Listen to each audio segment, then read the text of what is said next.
He drives a used car. He eats a $3 McDonald's breakfast.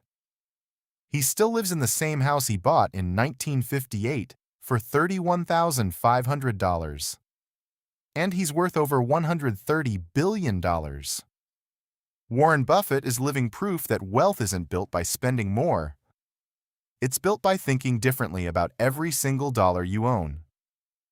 But here's what most people get wrong about Buffett's frugality. It's not about being cheap. It's not about deprivation. It's about a system.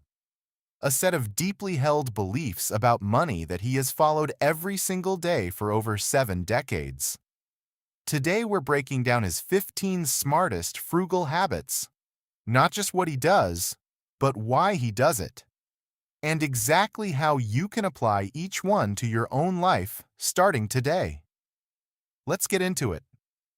Before we even get to the specific habits, you need to understand the lens through which Buffett sees money. He doesn't ask, how much does this cost? He asks, what is this dollar worth if I invest it instead? Buffett has spoken about what he calls the opportunity cost of every purchase. When he was young, he calculated that a $300 haircut wasn't just $300. It was thousands of dollars in compounded returns he'd never see. This single mental shift, seeing every dollar as a seed, not just a coin, is the foundation every other habit is built on. Before any non-essential purchase, ask yourself, what would this become in 10 years if I invested it instead? That pause alone will change your spending forever. In his entire life, Warren Buffett has taken out exactly one personal loan for a vacation home. And he only did it because he ran the numbers and concluded the investment return on his cash would exceed the cost of the loan. That's it. One loan. Decades of discipline. He's also been vocal about a mistake he made early in his career, borrowing 25% of his net worth to invest. Even though it worked out, he calls it one of his biggest errors in judgment. The anxiety of owing money, he says, clouds your thinking and forces bad decisions.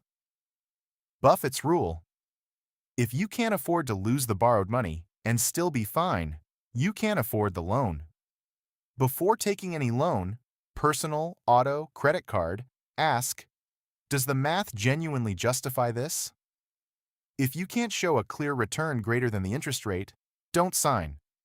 Buffett wears well-made suits, but not designer labels, not Armani, not Gucci.